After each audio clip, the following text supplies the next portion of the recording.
Harmonium के स्वर मिलोले रवैया बे सुरा जात हो गाजीपुर इतिहास में भूमि गई है तो है गाजीपुर यहीं पर मिला तो जज्बे की धारा भी है गाजीपुर नहीं शेष जिसके लिए दया गुरु का द्वारा भी है गाजीपुर। चाहे पूर्वांचल के जवानों का नाम लिया जाए, बनारस के जवानों का नाम, चाहे गाजीपुर के जवानों का नाम, इतिहास के पन्नों से अलग कर दिया जाए तो इतिहास का पन्ना भी अधूरा हो जाएगा। उन जवानों के लिए कवि जी बिरहा में कव्वाली के अंदर भाव लिखते हैं बहादुर।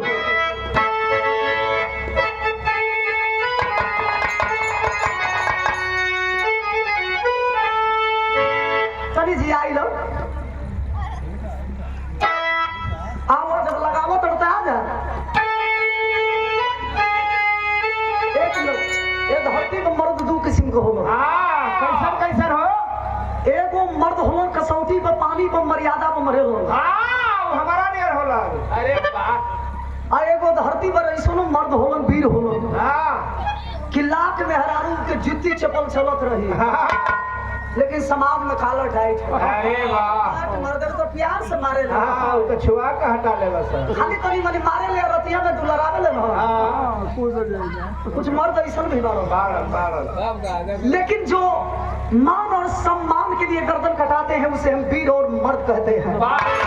उन जवानों के लिए इशारा है क्या?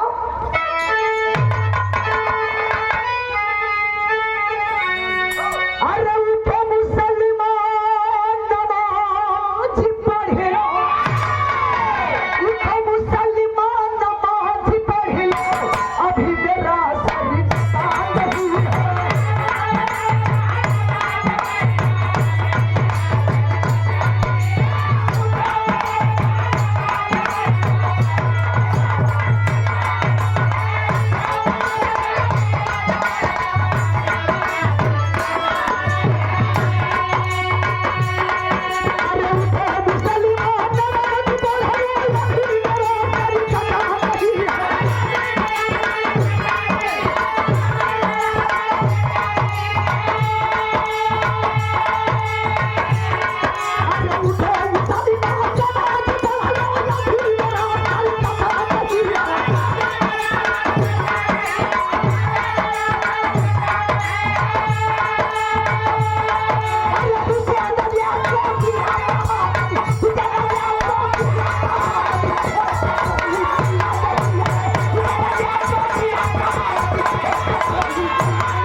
लेकिन इससे सुंदर कवि जी बिरहा के अंदर वो जवानों के प्रति लाई लिखल जिन्होंने इस वतन के लिए खून का एक एक कतरा बहा गए और थोड़ा सा भी चीख नहीं निकला। उन जवानों के लिए इशारा है क्या? अरे पूरे शहीदों सलाम तुझको, पूरे शहीदों सलाम तुझको, ईमान मेरा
किसान परिवार। यादव बिरादरी का परिवार बड़ा ही छोटा परिवार था। पिताजी के नाम श्री राम यादव, माई के नाम लाल मुनि देवी। लाल मुनि देवी से भगवान तीनों औलाद दे बड़ो। बड़ा बेटा अश्वनी कुमार यादव, मझिलका बेटा अंजनी कुमार यादव, तीसरका बेटा जो ने बेटा के लोग पेट पोछना कहे अमर कुमार यादव। पिताजी किसान है लेकिन सोच बड़ी ऊंची है। असल में आप जैसे फूल खिले हैं तो हम और हमारे देश चलाने वाले लोग चैन की नींद सोया करते हैं। सैल्यूट है आपको हमारे तरफ से। कहानी से दिमाग एने वने ना हटके। अश्वनी कुमार के पिताजी सपना सजावत हम भले किसान वाली तो कहा तीनों बचवन के पढ़ाई के अच्छा नौकरी दिलाई। ए घड़ी के जमाना ऐसा बा कि एक रोटी कम खाई चलो, बढ़िया कपड़ा ना पहनब चलो, अब बढ़िया ना कपड़ा पहनब चली। लेकिन निवेदन बा आप सबसे कि आप सब अपने बच्चों को अच्छा तालीम, अच्छा शिक्षा दीजिए। पहले के जमाना में बोरो ढोई के लोग परिवार के जिया ले। एक आदमी धोआ। ए घड़ी के जमाना में रात भर में 20 से 25 हजार कमाता नहीं जाता, वो कौन ओकर गिनती ना तबो ना खर्चा चलो था। देहे देहे कमाता लोग तो निवेदन बा के अपना बेटा के अपना बेटी के शिक्षित बनौले की जरूरत हो। पिताजी किसान बड़ा समय बीता जात पर, लेकिन हाई देखी किसान परिवार के सोचल पूरा ना भई। अश्वनी कुमार यादव के पिताजी अचानक बीमारी की वजह से इस दुनिया को छोड़ करके चल बसे। घर के जिम्मेवारी माई के ऊपर बा। बड़का बेटा अश्वनी कुमार यादव हमेशा समझावल करे, माई तू चिंता मत कर, हम वादा करत तनी कि यही गरीबी में तोहर बेटा पढ़ाई भी करी और नौकरी करी तो फौज के नौकरी करी। कहत ये बेटा पहले तो दूसरा रहल रे, अब आई जवन आ गई बा वीर वाला नौकरी, इतना पैसा लगत हरे। 4 साल ड्यूटी करे ड्यूटी करता बेटा चलिए। हाई देखी आखिर गाजीपुर के लाल मल्ला ना फार्म भरे लगलन। जब भरे लगलन फार्म भरे लगलन 2007 में CRPF की बहाली निकली है। फार्म भरा था किसान का बेटा। जब फार्म भरले लगलन तो हाई देखा नतीजा निकलल का कबीर जी बिरहा में गीत लिखल बहादुर।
चाहे भर्ती हो गया। अरे वाह वाह। बहरिया निकलन घरे फोन लगौलन माई के लगे, माई तो लाल भर्ती हो गई। अरे वाह, कौने हॉस्पिटल में हो बेटा?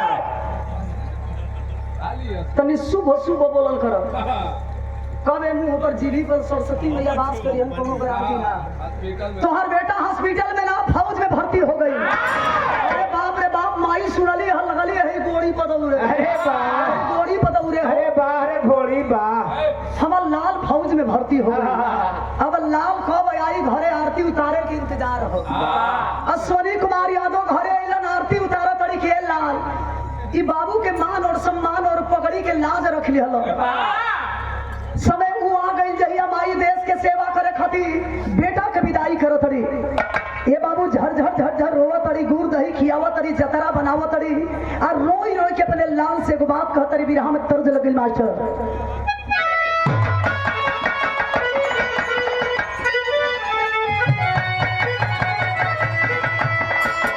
देखले तो ना रहनी लेकिन सुनले रहनी। अरे वाह। स्वर्गीय रामदेव गुरु जी ये तर्ज के गाई हम तो वहां के देखल ही लेकिन जब से आपसे मुलाकात भई हम आपे का सब कुछ मननी। तो आप कैसे गाइला ये तर्ज के मास्टर साहब?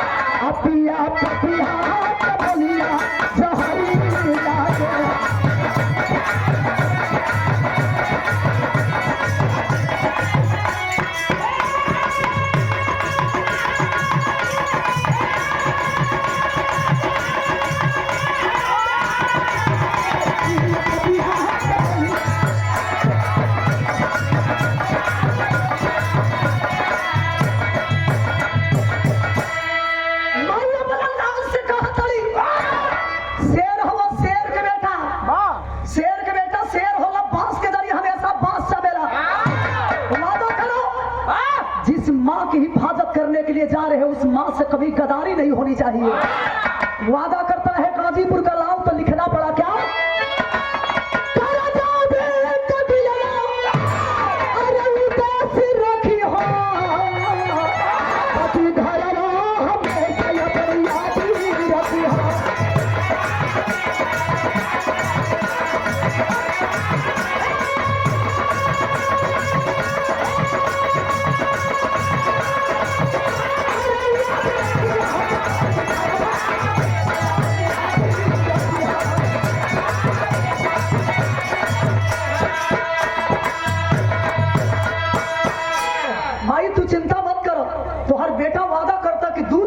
चुकाई जब तक मेरे शरीर में खून का एक एक कतरा रहेगा इन कमीनों से तेरा बेटा कभी गर्दन नहीं झुकाएगा। वादा करता है तो माँ कहती है अपने बेटे से क्या कही? अरे बेटा हमारे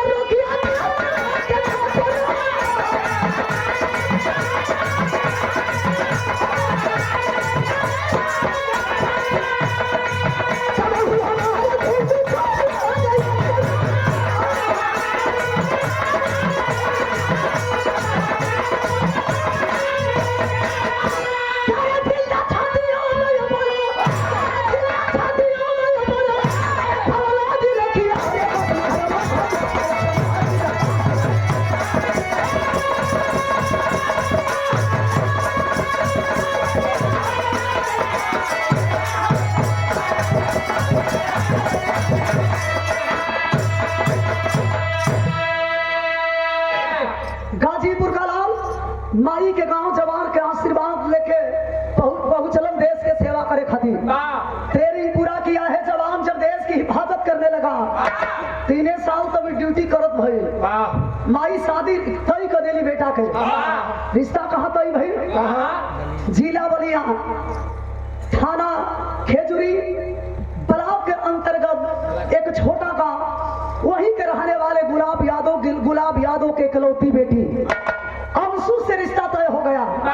धूमधाम से शादी हो गई जैसे ही शादी होखे वाला बा। मेहरारू घर में आई 10 साल में भगवान दूगो दे दिले बड़ो। अरे वाह, का दे दी हलो? एगो बेटा एगो बेटी। देखा मेहरारू आधाम के मालकिन हो, मेहरारू के दर्द समझे के चाहिए। 10 साल में भगवान को बेटा एगो बेटी देले बड़न, 2007 में भर्ती हुए थे, 3 साल बाद शादी हुई, 10 साल का समय गुजारी है, 2020 आ गया और 2020 और मार्च का महीना था। कवि जी लिखते हैं क्या बिरहा में तर्ज लगे नाश्ता साहब।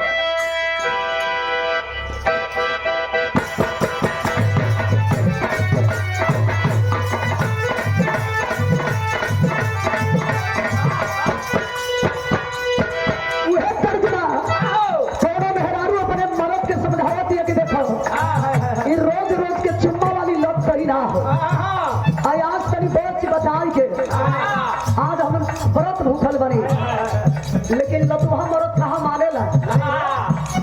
लतुहा मतलब के मतलब लत लागल हो, लतमरुआ ना लत, लत के मतलब माने एकदम आदत।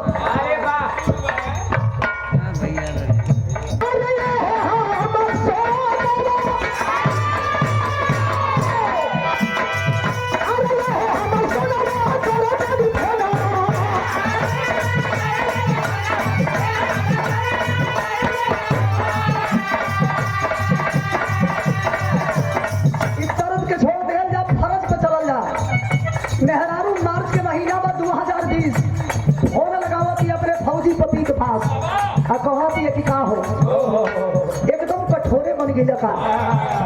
सही लोग कहे लोग कि फौजी इंसान के सीना में कभी दिल नाम के चीज ना होला, हमेशा तू वादा कैला लेकिन कबो अइला समय पर ना। कहती है वही फोने में का कहे,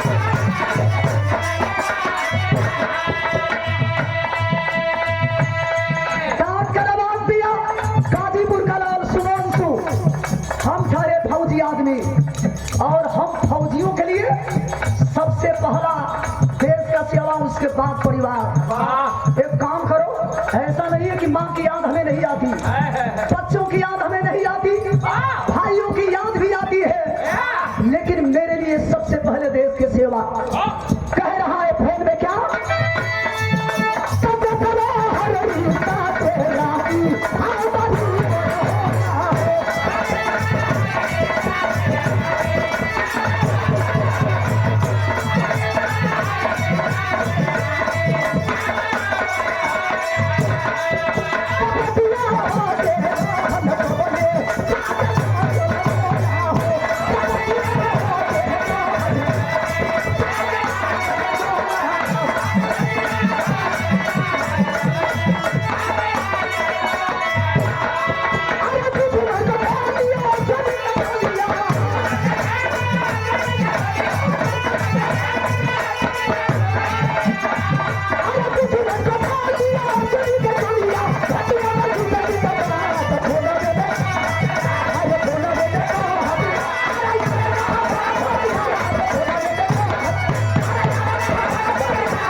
ठीक लोग कहते हैं कि दोगलवन के दोगलपन ना छूटी।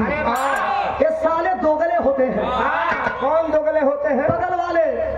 बगल वाले के मतलब मेरा पड़ोसी मुल्क पाकिस्तान। एक कमीने हरकत से कभी बाज नहीं आते हैं। डांट करके सोनी कुमार यादव कहते हैं कि फोन रखो, लग रहा है कमीना मानेंगे नहीं। साथियों को सतर्क कराते वही पहुंचे जहां से आवाज हो रहा था। पेपर में रउआ से पहले हो पूरे टीम के साथ गाजीपुर का लाल और सोनी कुमार यादव उस लड़ाई के मैदान में 4 आतंकियों को मार गिराए थे। बहादुरी का परिचय देने वाला गाजीपुर का लाल जब 4 आतंकियों को मार गिराया जानते हैं कहाँ लगाई गई है? कहाँ? कश्मीर के कुपवाड़ा जिला हिंदवाड़ा सेक्टर में, जहाँ की एक रोज पहले हमारे देश के 5 फौजी जवान देश के सेवा करते करते शहीद हुए थे। जानकारी मिलल, सूचना मिलल कि यहाँ 5 भाई शहीद हुए हैं। बदला लेने के लिए बौखलाते हैं तो कवि जी बिरहा में तर्ज चढ़ाई दिल।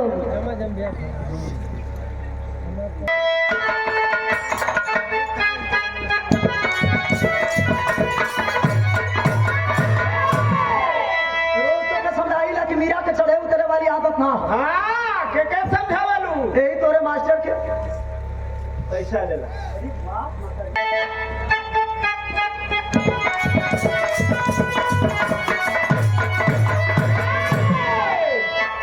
ऐसे कहनी है कि देखो मीरा के चढ़े उतरे वाली आदत नहीं खे। हाँ, तो का करूं मास्टर के जान लेबू का?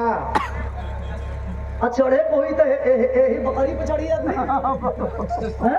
चढ़े कोई तो घोड़ा पे चढ़ी आदमी। घोड़ा वाला भैया को हमें आपको बात नहीं की कहो, तुम पर्दा के रीढ़ की बात करिए। ऐसा नहीं कि हम आदमी पे चढ़े नहीं। बड़ा खुश की हो सकता है। अच्छा उसे हंसो तो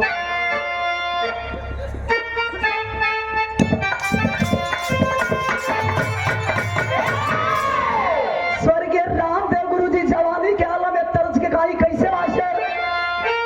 अरे बारी मर कमर लचकनी, अरे बारी मर कमर लचकनिया, बारी मर कमर लचकनिया,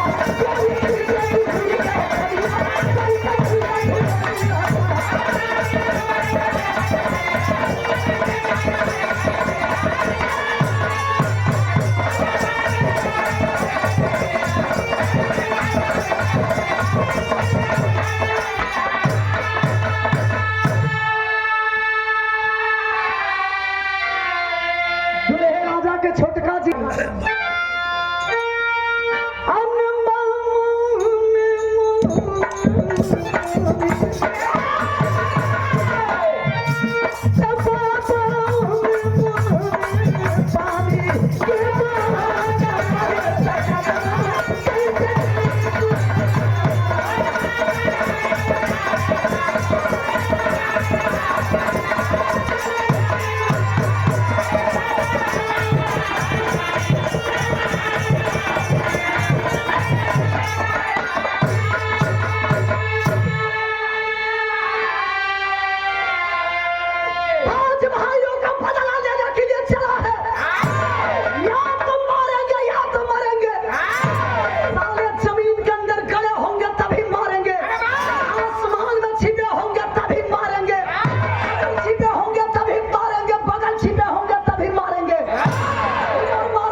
होश में रहो, कब हाथ घूम जाए कोनो गारंटी ना। हाँ, तो कब रेल नहीं कोनो गारंटी ना। नो गारंटी।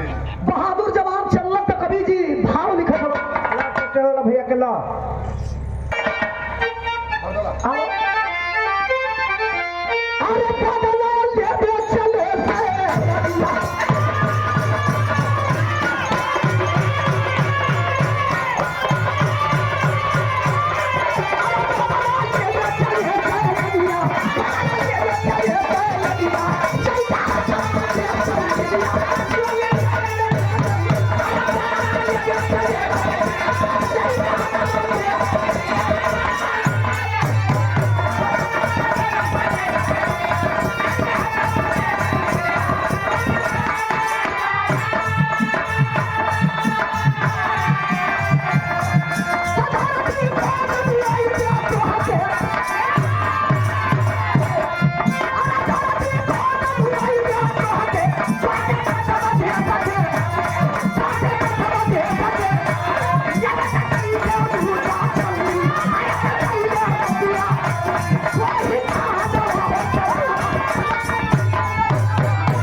के मालिक महोदय पिताजी भृगुनाथ जी की ओर से सादर 201 रुपए का आशीर्वाद पिताजी को हमारे तरफ से कोटि कोटि प्रणाम।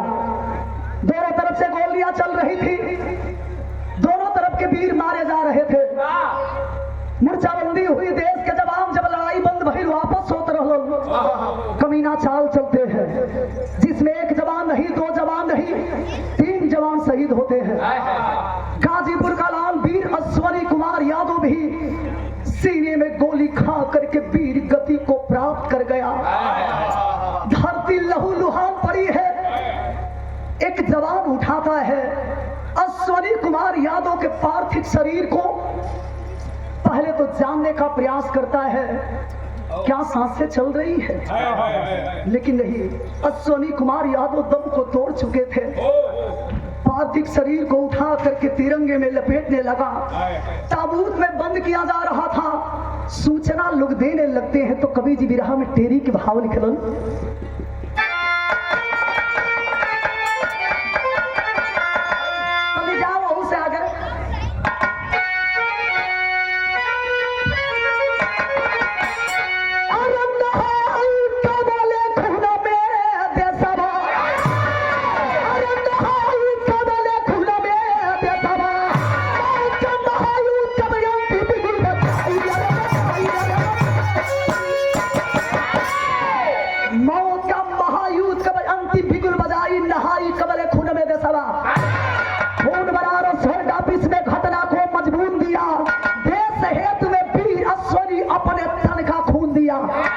माता को जब खबर लगी बेटा आंचल को छोड़ गया, बिना इजाजत गए से वो परिवार से नाता तोड़ गया।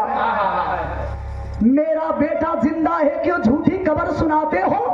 हे साहब बातें बंद करो, क्यों हमको दुख पहुंचाते हो? ये दुनिया में कौन ऐसा माई हुई कि सुनी कि हमार लाल है दुनिया में, ये दुनिया में देखन माई के सेवा करत करत हमर माई हमर लाल हमेशा खातिर दम के तोड़ दिया।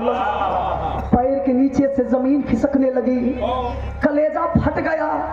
इंतजार बत बस बेटा के लसीए के अइले के इंतजार। जवान जब अश्वनी कुमार यादव के लाश यही बाबतपुर हवाई अड्डा एजा से बाई रोड जब लेके चल रहा है बाबू, अश्वनी यादव के दरवाजे पर लोग ताबूत को रखे हैं। माँ बिलख रही है और शहीद बेटे से कह रही है, करुण रस के भाव विरह में तर्ज लग गई बहादुर।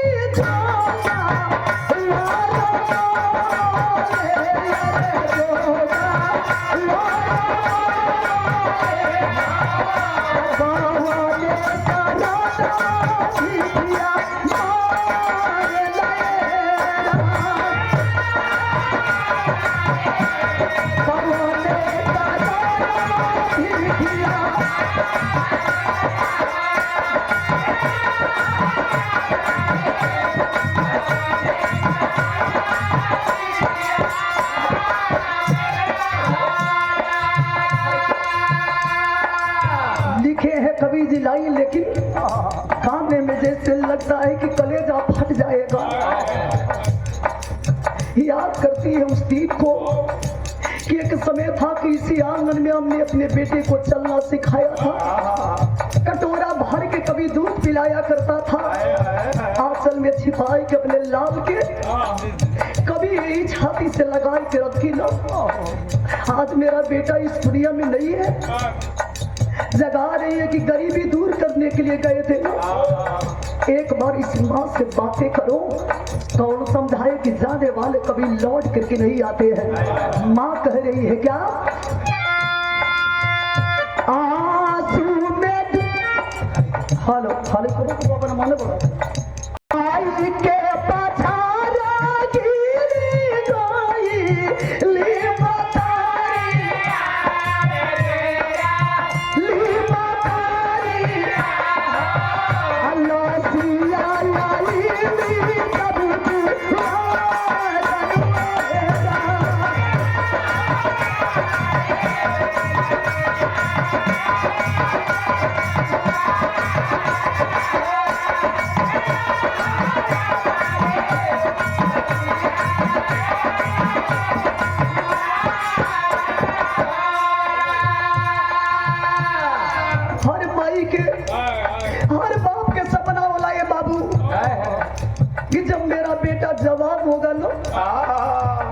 अपने कंधों पर एक दिन मेरी अर्थी लेकर के जाएगा।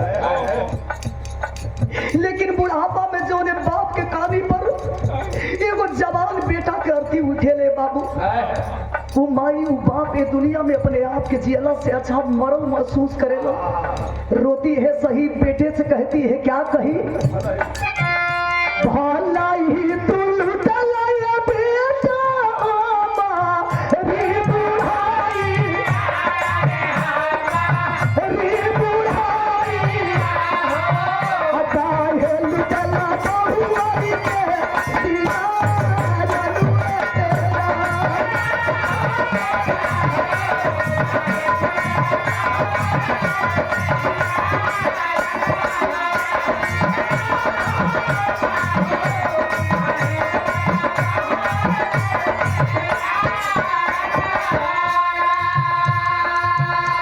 इस दर्द को वही समझ पाएगा जिसका इस दुनिया में जवान बेटा शहीद हुआ है, वही महसूस कर पाएगा जिस बहन का भाई इस दुनिया में नहीं है, वही समझ पाएगी दुल्हन जिसके मांग का सिंदूर उजड़ गया है कि पति का दर्द क्या होता है। तमाम लोग जुटे हैं, सबकी आंखें गमगीन है, रोतिया माई बिलखतिया पौरहिया बन गई बाबू। आज माई की स्थिति ऐसा बा, दुल्हिया घर में से आई तड़पत ये जी सांप फेरा लेते समय जिए मरे के कसम कैला न, कभी अपने शहीद पति के देखे तो कभी अपने दोनों छोटे छोटे टुअरन बचवन के देखे। अब देख के कहे कि काजी आप ही बताइए, कहे दुनिया में आपके दोनों टुअरन बचवन के लेके हम कहा जाए कि करे सारे जिंदगी के नैया पार लगी। रोती है बिलकती है तो कभी जी बिरहा के आखिरी तर्ज लिखते हैं,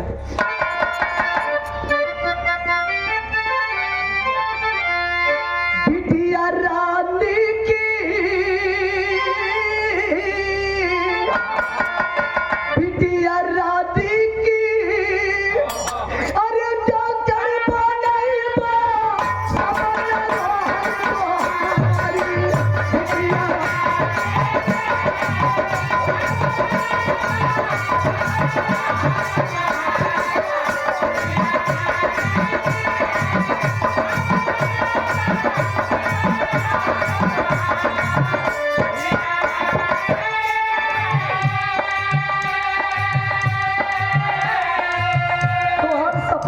बेटी के पढ़ाई के डॉक्टर बनाई, बेटा के खिलौना लेके आई, परिवार के लोगन के आंख में कभी आंसू ना आवे दे। अब ये बुढ़ापा में तोरे माई के आंख के आंसू के पोछी रे बचवा, अरे कमरिया तोड़ देला ये अमरलाल। ये दुनिया में कैसे परिवार के लोग जी हम मरता क्या नहीं करता, जाने वाले कहाँ आते हैं। अब पछताने से क्या होगा जब चिड़िया चुन गई खेत। लिखना पड़ा, याद दिलाई हम तो हकेता अपनी करानी हो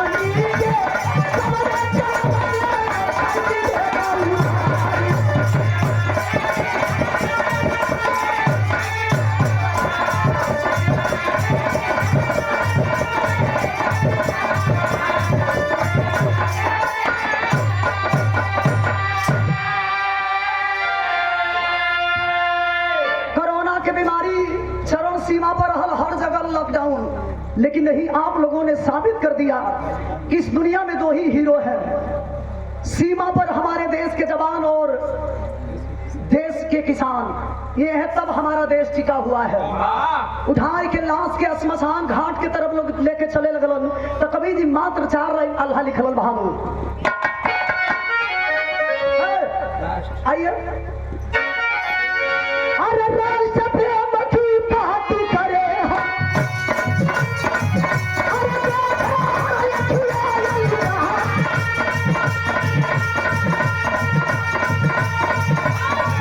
अरे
भर्ती कोई न लेगा।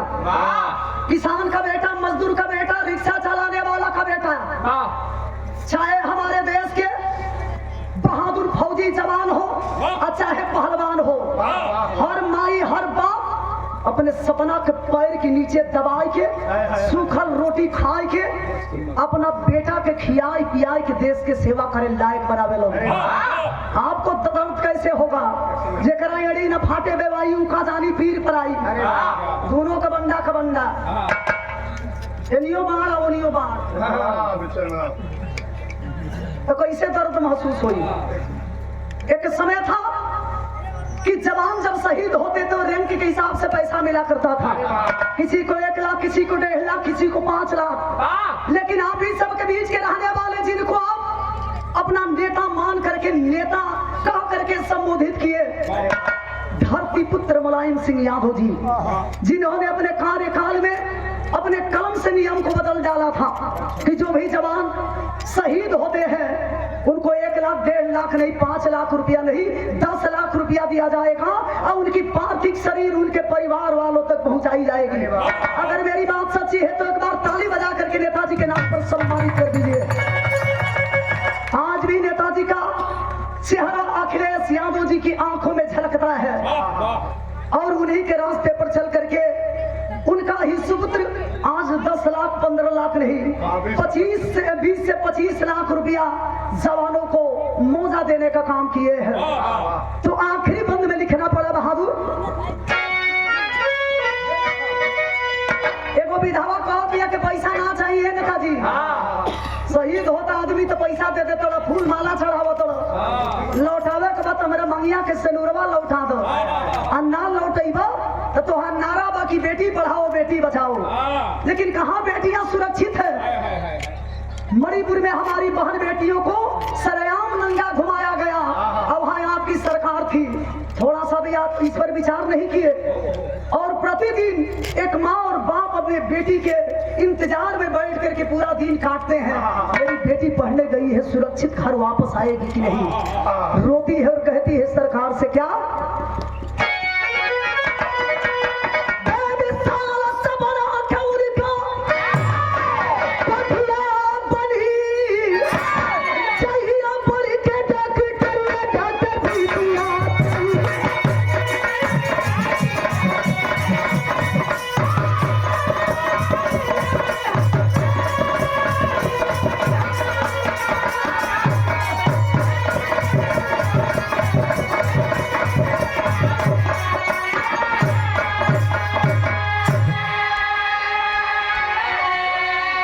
बिहारी